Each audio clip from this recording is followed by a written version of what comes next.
Yung mga PNP checkpoint daw po luluwagan para sa mga sasakyang naghadala ng mga pagkain. Detalye na balita mula kay Idniel Parong sa RH52. Idniel, good morning. Kuya Igel, good morning. Magpapatupad ng security adjustment ng Philippine National Police para sa mga truck na nagkakarga ng mga agricultural products.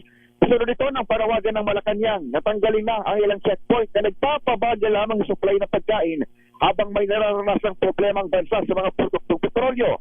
Inatasan ni PNP Chief Police General Jose Engineer Tat Jr. mga Chief of Police ay pag-ugnayan sa mga lokal na pamahalaan upang hindi mabalang ang delivery ng mga pagkain at iba pang basic goods. Sa kabila nito, tiniyak din ng PNP na hindi makukompromiso ang mga operasyon laban sa smuggling at iba pang krimeng maaari sanang mapigilan sa pagsasagawa ng mga pagsusuri sa mga sakyan. Warang isinisi na Executive Secretary Ralph Recto sa extended inspection ang pagkabulok ng ilang produktong matagal na natatenga sa mga biyahe sa kalsada at nasasayang kalaunan. Samantala kung Department of Agriculture ang tatanungin, steady pa rin naman daw ang pangkabuong supply ng pagkain dito sa bansa. Ako sa Edniel Parosa, nag-uulat para sa DZRH. Una sa Pilipinas, una sa Pilipino. Maraming salamat, Idniel.